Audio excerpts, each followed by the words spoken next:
आप साफ कहने में कोई गुरेज नहीं है कि किस तरीके से अस्पतालों की, प्राइवेट अस्पतालों की लूट चल रही है। किस तरीके से पहले देखा कि मरीज के पास पैसा नहीं है तो अपनी जो कमियां थी उन्हें छुपाने के लिए निगलेक्ट किया गया, लेकिन उसके बाद जब उन्हें पता लगा कि मेडिक्लेम है तो एडमिट कर लिया, 5 लाख का फिर से बिल बना दिया और अब फिर डिस्चार्ज।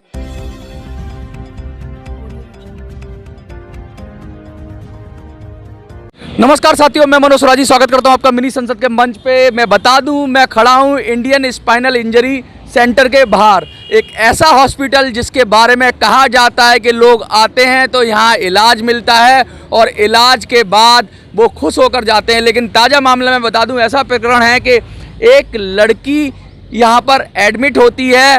पहले वो लगातार यहां से दवाइयां उसकी चल रही थी, कुछ दवाइयां रिएक्शन करती हैं ऐसा डॉक्टरों ने कहा और उसको फिर एडमिट किया जाता है और उसकी हालत बहुत ही ख़राब हो जाती है।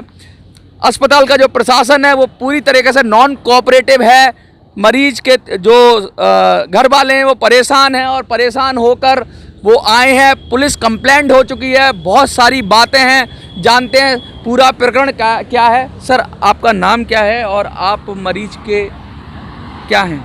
सर, मेरा नाम संदीप है और मैं अभी जो पेशेंट एडमिट हैं उनका भाई हूँ, जिनका नाम सीमा है।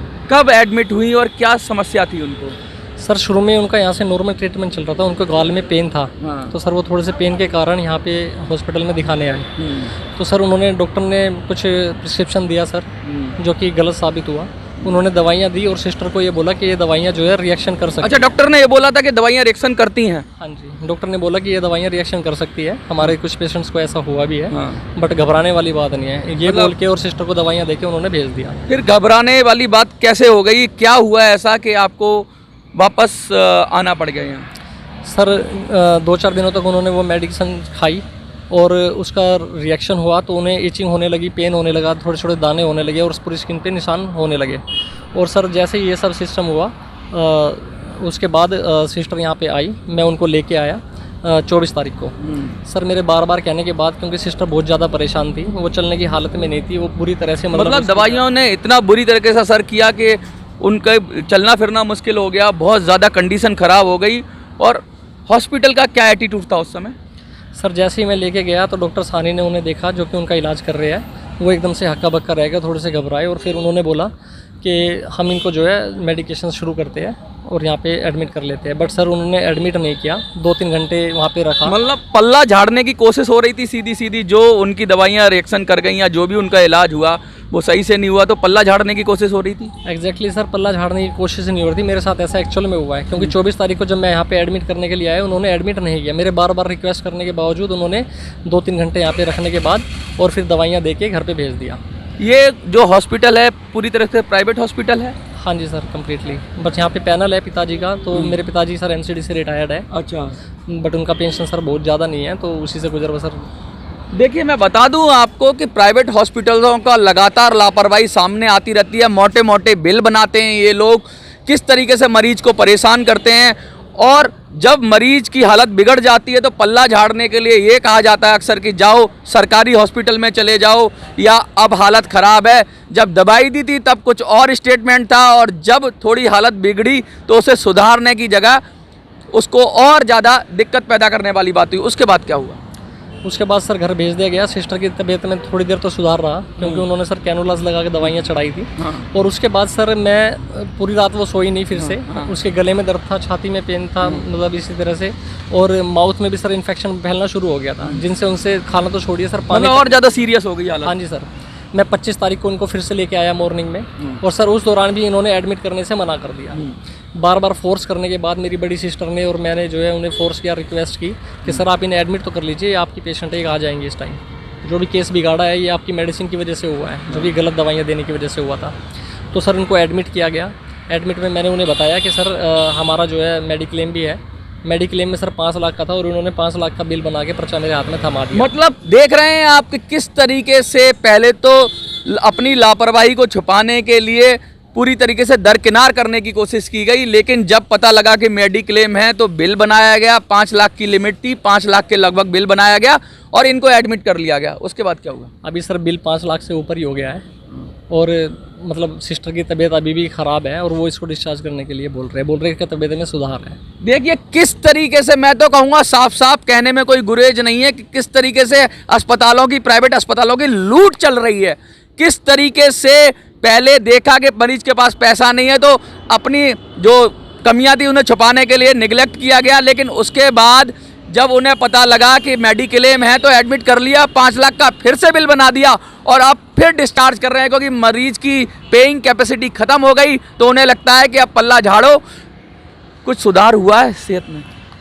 सर पहले से कुछ सुधार दिखाई दे रहा है हालांकि। हाँ। और सर मैंने सर यहाँ के मेडिकल जो सुपरिटेंडेंट हैं, मैं वहाँ पे गया उनके रूम में। मैंने जो एडमिनिस्ट्रेटर है उनसे भी बात की, डॉक्टर ए.के. सानी से भी बात की। मैंने कहा सर कि सर मेडिकल क्लेम के अलावा हमारे पास कोई दूसरा चारा नहीं है और हम बिल पे करने में सक्षम है, तो इसमें हमें कुछ रियायत दी जाए आपके हॉस्पिटल या आपके बिहाफ पे। बट सर उन्होंने मुझे डायरेक्टली मना कर दिया। Doctor A K. सानी ने कहा कि मैं कोशिश कर सकता हूँ, बट सर दोनों जो भी थे उन्होंने कहा कि हमारी पॉलिसी के तहत नहीं है और उन्होंने हमें मना कर दिया गया। देखिए ये जो हॉस्पिटल है ना, ये औने पौने दांव में ज़मीन लेकर सरकार से मदद लेकर बने। किस लिए बने? कि लोगों की मदद करेंगे, गरीबों की मदद करेंगे, लेकिन अब इन्होंने इनको अपना रोजगार बना लिया। एक जो नोबल प्रोफेशन होता है जो डॉक्टरी का, उसको एक तरह से रोजगार बना लिया और इनके लिए सिर्फ जो पेशेंट है वो पैसा देने वाला एक वस्तु है, इससे अलावा कुछ नहीं। ना तो ये सेंसिटिव हैं और ना ही ये अपना काम ढंग से करते हैं और पल्ला झाड़ने की भी कोशिश करते हैं। लगातार ये बात उठती आई है। बहुत समय पहले ऐसी भी होता था कि हॉस्पिटल्स जो डेड बॉडी देने से मना करते थे, प्राइवेट हॉस्पिटल, फिर सुप्रीम कोर्ट का डंडा हुआ और इन लोगों के अकल ठिकाने आई। लेकिन ये लगातार शिकायतें आ रही हैं इनके खिलाफ। जो हमारे मिनिस्टर हैं, हेल्थ मिनिस्टर हैं, उनसे कुछ कहना चाहेंगे आप? सर हेल्थ मिनिस्टर से मेरी गुजारिश है कि सर इस तरह से सिर्फ दिखावे के लिए काम करना ही काफ़ी नहीं होता। सर हॉस्पिटल में टाइम टू टाइम विजिट भी करना चाहिए और यहाँ पे कितने गरीब लोगों का जो है बीपीएल कार्ड के अंडर में ट्रीटमेंट चल रहा है या इलाज हो रहा है, उस पर भी मेरे ख्याल से कड़ी नज़र रखने की आवश्यकता है। देखिए बहुत गंभीर आरोप लग रहे हैं और बहुत संजीदा तरीके से बात हो रही है। हम फोटोज़ में भी दिखाने की कोशिश करेंगे किस तरह मरीज की हालत थी और किस तरीके से ख़राब हो गई। ये जो हॉस्पिटल हैं, ये कहते हैं कि इनको मंदिर की तरह माना जाता है कि यहाँ आते हैं तो इंसान अपनी जान की सलामती के लिए आते हैं और जान के ही लेने देने पड़ जाएं तो बात बहुत गंभीर हो जाती है। आपको क्या लगता है कि इस पर जांच होनी चाहिए? हॉस्पिटल प्रशासन जांच करे, नहीं तो सरकार जांच करे, दूध का दूध पानी का पानी हो और जो इनका मेडिक्लेम का पैसा है जिन्होंने अपने लिए रखा है, उसको बिल को भी हॉस्पिटल दोबारा से, अगर उसकी गलती है तो उसको दोबारा से देखना चाहिए बिल को और इतना मोटा बिल बना के मरीज की हालत सुधारनी चाहिए पहले उसकी, क्योंकि उसकी गलती की वजह से अगर हुआ है तो उसकी जिम्मेवारी बनती है। आगे क्या होता है ये आपके ऊपर निर्भर है, लेकिन जो पिक्चर है वो हम साफ क्लियर दिखा रहे हैं क्योंकि इनकी जो पेन है ना उसकी कोई सीमा नहीं है। लड़की की शादी भी होने वाली थी, अभी इंगेजमेंट वाली बात थी और उसमें भी थोड़ी सी दिक्कत। अभी शादी नहीं होने वाली थी सर, उसको देखने वाले आए थे। हाँ, लगभग 20 तारीख को और सर वहाँ से लगभग ऑलमोस्ट मतलब एक दूसरे को मिठाई खिलाई और पक्का हो चुका था लगभग। और सर हम उनको अभी कॉल कर रहे हैं, उनकी पिक्स वगैरह अगर जब उनको भेजी गई तो उन्होंने देखा कि वहाँ से कोई पॉजिटिव रिस्पॉन्स नहीं आ रहा है। देखिए कितनी हालत ख़राब हो गई। एक सही तरीके से लड़की थी, पूरी तरीके से ज़्यादा दिक्कत नहीं थी, लेकिन दवाइयाँ रिएक्शन करी और हॉस्पिटल पूरी तरह से पल्ला झाड़ रहा है, मोटे मोटे बिल बना रहा है और इनको नाजायज़ तरीके से मुझे लगता है परेशान किया जा रहा है। आपको क्या लगता है हॉस्पिटल का ये तरीका सही है? हॉस्पिटल को तुरंत अपने तरीकों में सुधार करना चाहिए, मरीज की देखभाल करनी चाहिए। अगर कुछ बिल में कुछ खामियां हैं तो उनको दुरुस्त करना चाहिए, नहीं तो जांच होगी और जांच होनी चाहिए। मिनी संसद के लिए मनोज सुराजी। जय हिंद, जय भारत।